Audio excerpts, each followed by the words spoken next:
खुलुमबाय गिबियावनो नोंथांमोनखौ गासैखौबो चेनेलाव बरायना लाग्रोनाय जाबाय। नोंथांमोननि थाखाय दिनै मोनसे गोनांथार भिडिअ लाबोनाय जादों। नोंथांमोना पिएम किसाननि 19थि किस्तिनि फैसाखौथ' मोनसिगोन नालाय, दा नोंथांमोना खै तारिखआव मोननो थांगोन बेखौथ' नोंथांमोना दायो गासिबो मिथिजोबखाबाय नालाय। नाथायबा नोंथांमोना गोबां मानसियानो मोनसे जाहोननि जाहोनाव पिएम किसाननि फैसाखौ मोननो हाया आरो। बे मोनसे गोनांथार जाहोना बेनो जाहैबाय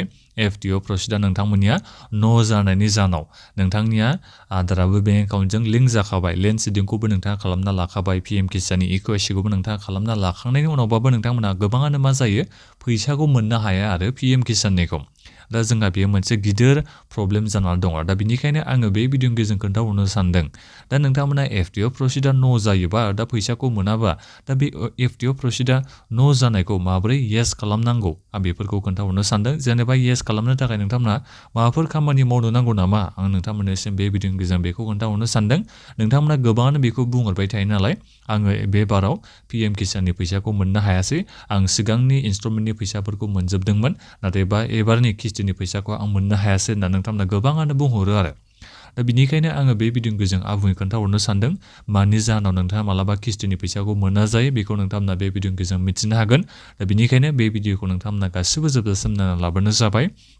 दानिया नोंथांमोननिसिम गिबियावनो गासिबनिसिमबो गुरै खावलायहरनाय थाग्रोबाय। नोंथांमोना जुदि सोरबाफोर चेनेलाव गोदानै फैदोंबा जाहाथे नोंथांमोना बेबादिनो स्किमफोरनि भिडिअ मोननो हायो, बिनि थाखाय नोंथांमोना गिबियावनो गासिबो चेनेलखौ साबस्क्राइब खालामनानै लाग्रोलायबानो जाबाय। दा नोंथांमोना गिबियावनो मा खालाम, पिएम किसाननि अफिसियेल वेबसाइटआव फैनानै स्टेटासखौ नोंथांमोना चेक खालामना नायनांगोन नोंनिया बे FTO प्रसिडा मा कन्डिसनाव जानानै दङ। दा नोङो गावनि स्टेटासखौ नायाबा दा बोरै नोङो मिथिलायनो नोङो मानि थाखाय पिएम किसाननि फैसाखौ मोनाखै। नोङो स्टेटासखौ नायनो हायो नोंनि बे पिएम किसाननि रेजिस्ट्रेसन नाम्बारखौ लानानै दे, आरो बिनिफ्राय रेजिस्ट्रेसन नाम्बारखौ नों मोनाखैबा नोंथाङा मा खालाम, आधार कार्डजों नोंथाङा चेक खालामनो हायो। आं बिनि बागैबो नोंथांमोननिसिम एसे उनाव भिडिअ लाबोगोन। मानो होनोबा नोंथांमोना गोबां मानसियानो दासिमबो पिएम किसाननि रेजिस्ट्रेसन आइडिखौनो नोङो मिथिया आरो नोंनि बे पिएम किसाननि रेजिस्ट्रेसन आइडिया मा। नाथायबा रेजिस्ट्रेसन आइडिया जोबोद मोनसे गोनांथार, मानो होनोबा इयुनाव नोङो जुदि पिएम किसाननि माबा मोनसे खामानि मावनांगौ जायोबा नोङो बे रेजिस्ट्रेसन आइडिखौ होनानैसो नोंथाङा आपडेट बायदिसिना खालामनांगौ जायो। दा बिनिखायनो बे रेजिस्ट्रेसन आइडिखौ नोंथांमोना गासिबो लिरना लानांगोन, आरो गोसोआव गैयाबा आं बेखौ बोरै नायनांगौ बेखौ आङो नेक्स्ट भिडिअ नोंथांमोननिसिम खोन्थाहरगोन दे। दानिया स्टेटासआव नोंथांमोननिसिम बेहाय मा देखायगोन, नोंनि गासिबो पार्सनेल डिटेल्स, नोंनि पिएम किसाननि बे जाहैबाय रेजिस्ट्रेसन नाम्बार, बे गासिबो नोंनि नाम डिटेल्स गासिबो बे फैजोबगोन, मबाइल नाम्बार बेफोर गासिबो फैजोबगोन। दा बिनिफ्राय गाहायथाराव फैदो, दानिया नोंथाङा गिबियावनो मोनसेखौ चेक खालामग्रोनांगोन। बे मोनसे खामानिया जाहैबाय नोंनि बे एलिजिबिलिटि स्टेटास। दा एलिजिबिलिटि स्टेटासआव नोंनिया बे मोनथामबो येस जाजोबनाय जानांगौ, जेरै नोंनि बे इकेवाइसिया येस जानाय जानांगोन, बिनिफ्राय लेन्ड सिडिंआबो येस जानाय जानांगोन। नोंनिया जुदि लेन्ड सिडिंआ न' जाबायबा नोङो फैसाखौ मोननाय नङा, बेखौ मिथिना लाखा। बिनिफ्राय बेखौथ' नोंथांमोना मिथिखाजोब्बाय जानांगौ, नोंनि बे बेंक एकाउन्टआ आधारजों लिंक थाथारनांगोन पिएम किसाननि फैसाखौ मोननोबा। दा नैबे बिथांनिया नै जोंहा मालाय आधारा बेंक एकाउन्टजों लिंक दङ, दा बिनिखायनो बेहाय राइटसिन दङ। दा बिनिखायनो जायफोर नोंथांमोननिया लेन्ड सिडिंआ न' एबा इकेवाइसिया न' एबा नैबे आधारजों बेंक एकाउन्टजों लिंक जानाया बेहाय न' देखायदोंबा नोंथांमोना गोख्रैनो खामानिखौ मावनांगोन, अब्लासो नोंथांमोना पिएम किसाननि फैसाखौ मोननो हागोन दे। दा बेथ' जाहैबाय बाथ्राया। दानिया फैदो, नोंथांमोननिया गोबांनियानो मा जायो, FTO प्रसिडा न' जायो। जेरै नैबे बिथांनिया FTO प्रसिडा न' जादों। नोंथांमोना नैबे 90 इनस्टलमेन्टनि फैसा नुदों जानांगौ, 90 किस्तिनि फैसा। नाथायबा आं बेखौ बुंहरनाय जायो, नैबे बिथांनि जाय मानसिनिखौ आं दायो नोंथांमोननिसिम भिडिअ बानायनानै खोन्थाहरदोंना, बिथाङा थांनाय बोसोरावसो बे पिएम किसाननि थाखाय एप्लाइ खालामनायमोन। दा बिनिखायनो बिथांनि बे इनस्टलमेन्टनि फैसा बेहाय 90 किस्ति देखायदों। नोंथांमोना जायफोर सिगांनिफ्रायनो किस्तिनि फैसाखौ मोनबाय थादोंबा नोंथांमोना बेलेग जागोन, नाथायबा बिथाङा गोदान एप्लाइ खालामनायसो नालाय, दा बिनिखायनो आं बेखौ खोन्थाहरनाय जादों, नैबेहाय बिनिया 90 इनस्टलमेन्टआनो जागोन। डाइरेक्ट जायफोर नोंथांमोना गोदान एप्लाइ खालामनाय ना, नोंथांमोना डाइरेक्ट बेबायदि नैबे फैबाय थानाय 19थि किस्तिनि फैसाखौ डाइरेक्ट नोंथांमोना मोनगोन बेबादि नङा। नोंथांमोननि किस्तिनि फैसाया एसे बेलेग जागोन, नाथायबा फैसा सोनाय समाव नोङो मोननो हागोन। नाथायबा बे किस्तियाव बेसेबां लिरनाय थागोन नै नोंथांमोना नायबानो जाबाय। जेरै बिथाङा, आं नोंथांमोननिसिम बेखौ थांना खोन्थाहरनो सानदों, नै नायबानो जाबाय नोंथांमोना 1थिनिफ्राय लानानै 90 किस्तिसिम। 90 किस्तिनि फैसाखौथ' मोनथ'वाखै, मोनसिगोन बिथाङा। दा जेब्ला 19थि किस्तिनि फैसाखौ सोगोन अब्लानो बिथाङा बे 18थि किस्तिनि फैसाखौ मोननो हागोन। आं दाख्लै बिथाङा 7थि किस्तिनि फैसाखौ मोननो हादों दे, बिथाङा गोदान एप्लाइ खालामनाय नालाय। दा बेखौ आं नोंथांमोननिसिम खोन्थाहरनो सानदों। नोंथांमोना नायनो हागोन नै स्निथि किस्तिनि फैसाखौ बिथाङा माला मोननो हादों डेटआबो जोंहा होनाय दंखायो नै जोंहा माबानि अक्ट'बरनि 1 तारिखआव जोंहा फैसाखौ सोआखै होनबा नालाय दाख्लैबाव जोंहा 18थि किस्तिनि फैसाखौ सोदों नाथायबा बिथाङा 18थि किस्तिनि जायगायाव गोदान एप्लाइ खालामनाय नालाय बिनिखायनो बिथाङा 7थि किस्तिनि फैसाखौ मोननो हादों नोंथांमोना नायनो हागोन नै फैसा मोननायनि जोंहा गासैबो बेहाय डिटेल्स होनाय दं दानिया फैदो बिथाङा दायो 8थि किस्तिनि फैसाखौथ' मोनसिगोन नालाय नैबे फेब्रुवारि मासाव दा बिनि बे स्टेटासा दायो माबायदि जानानै दङ दा नोंथांमोना बेखौ गासिबो नायनांगोन आरो नोंथांमोना बेखौ बे भिडिअखौ मोजां नायबानो बुजिनो हागोन आरो माबायदि कन्डिसन जानांगोन नोंथांमोनाबो फैसा मोननो थाखाय गोबांनियानो बे प्रब्लेमाथ' थाखाय नालाय एसे सार्भारा माबा जादों दे डाउन जादों नोंथांमोना टेनसन लानो नाङा गोबांनियानो नै बिदि जायो नै नोंथांमोना नुबाय जानांगौ नै FTO Processed No दा फैसाखौथ' सोथ'खायाखै नोंथांमोनाथ' मिथिखागौ 19थि किस्तिनि फैसाखौ जोंहा सोनोसो थांगासिनो दं नालाय दा बिनिखायनो बिनिया दायो FTO Processed No जादों मानि थाखाय नैबे बुस्थुआ पेमेन्ट स्टेटासा जोंनिया मा जाना दं waiting for approval by state जानानै दङ गोबां मानसिनानो दायो जोंहा बेबायदि जानानै दङ स्टेटआ जेब्ला एप्रुभेल खालामागौ मानि बिथाङा फैसाखौ मोननो हाया जानो हागौ बे सेन्ट्रेल गभर्नमेन्टनिसो स्किम PM किसाना नाथायबा बेहाय जोंनि बे आसाम सरकारनिबो माखासे आखायाव थायो दा जेरै जोंहा आसाम सरकारा गोबां नामफोरनि लिस्टखौ हगारबाय गोबां आबादारिफ्रा नंखाय आबादारि बिथांमोननि नामफोरखौ हगारबाय दा बिथांमोनाथ' एबाराव PM किसाननि फैसाखौ मोननाय नङा दा बिनिखायनो बे बाराव हले PM किसाननि फैसाखौ गोबां मानसियानो मोननाय नङा आसामाव दै लाख लाख मानसिफ्रानो मोननाय नङा जायफोरनि नामा बे लिस्टआव फैदोंबा दा बिनिफ्राय गोबांनियानो मा जायो जेब्ला फैसा सोयो बे समावबो बिथांमोनहा FTO Processed No जायो जायनि जाहोनाव बिथांमोना फैसा सोनाय समावबो फैसाखौ मोनहैनो हाया दा बिथांनियाथ' FTO Processed दायो न' जाना दङ अबयसे जोंहा बै फैसाबो सोनानै होखायाखै नालाय दा बिनिखायनो जेब्ला फैसा सोनाय सिगांनो बिनि बे FTO Processed येस जाया अब्लासिम बियो फैसाखौ मोननो हानाय नङा फैसाखौ सोगोरबाबो बिथाङा मोननो हानाय नङा दा बिनिखायनो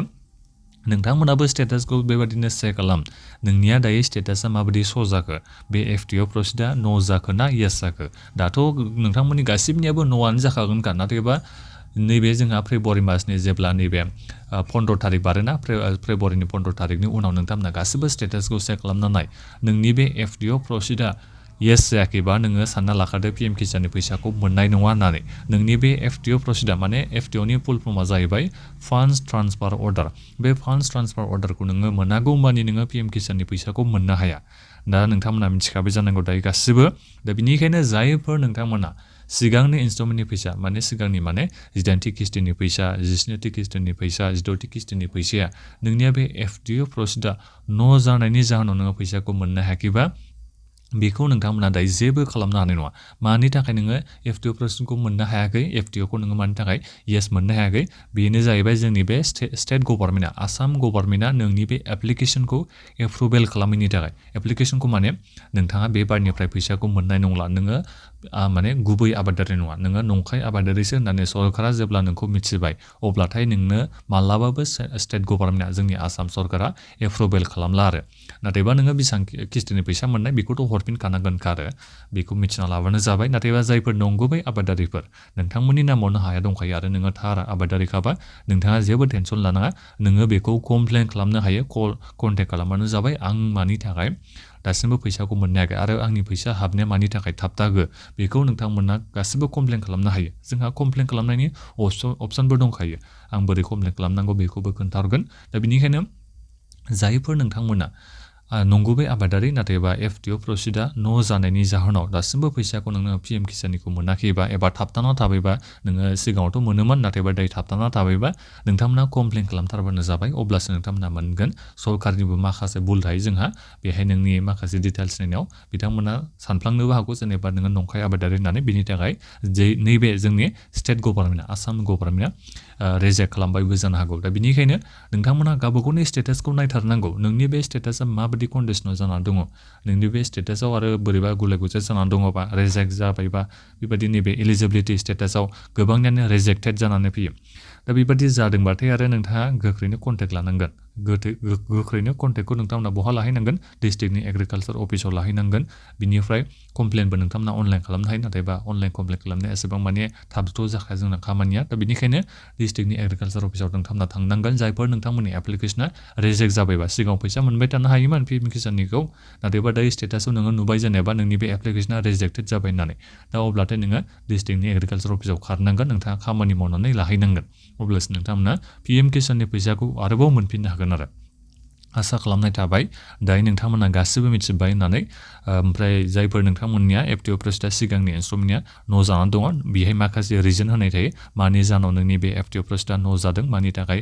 फेल जाखो बेनि माखासे रिजन होयो बेफोरखौ नोंथांमोना नायफैबानो जाबाय पेमेन्टखौथ' मिथिखायो नोंथांमोना आधार बेसिस जायो आधारजों जाय बेंक एकाउन्टआव लिंक दङ बेहायसो जोंहा फैसा हाबो दा बेखौ नोंथांमोना गासिबो मिथिबाय जानांगौ जायफोर नोंथांमोना माने गोदान एप्लाइ खालामनाय एसे बावै बारा गोबाव जायाखै बिथांमोननि थाखाय आं बे भिडिअखौ माने पार्सनेलि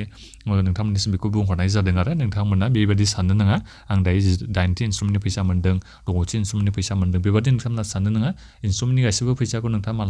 मालाबाबो माने खेबसेनो मोनाबो जानो हागौ नाथायबा मालाबा नोंनिया मा जायो नोंथाङाथ' गोदान एप्लाइ खालामनाय नालाय खेबसेनो 6000 गाहाम हाबो आरो नोंथांमोना गोदान एप्लाइ खालामनाय नोंथांमोननिया जोबोद मोनसे मोजां बाथ्रा आरो बियो सोरनाबा 8000 गाहाम खेबसेनो हाबलायलाङो आरो दा बेनिखायनो नोंथांमोना गोदान एप्लाइ खालामनायखौ दाबावथार जायफोर नोंथांमोना दासिमबो पिएम किसाननि थाखाय एप्लाइ खालामाखैबा एप्लाइ खालामना लाथार नोंथांमोना मालाबा खेबसेनो जेसांखिनि इन्स्ट्रुमेन्टनि फैसा दाथ' जोंहा 19 किस्टनि इन्स्ट्रुमेन्टसिम फैसा हाबफैलायलांबाय नालाय दा जेसांखिनि इन्स्ट्रुमेन्टनि फैसाखौ नों मोनाखै बेयो मालाबा माने बारा हाबो आरो जोबोद मोजां आरो आं माने नुबोनाय नालाय गोबां मानसिफ्रानो मोननाय आं बेनिखायनो नोंथांमोननिसिम बेखौ बुंहरनाय जादों आरो दा भिडिअ'आ बेसे गोलाव जाबाय दा बेखिनियानोमोन नोंथांमोना बे भिडिअ'खौ दायो गासिबनोबो शेयार खालामदो आसा खालामनाय थाबाय दायो नोंथांमोना गासिबो मोजाङै बुजिजोब्बाय होननानै माबाफोर नोंथांमोना सोंनांगौ दङबा भिडिअ कमेन्ट बक्सआव कमेन्ट खालामदो आरो नोंथांमोना बेबादिनो भिडिअ मोननो हायो बिनि थाखाय नोंथांमोना गासिबो चेनेलखौबो साबस्क्राइब खालामनानै लाबानो जाबाय गोजोन्थों।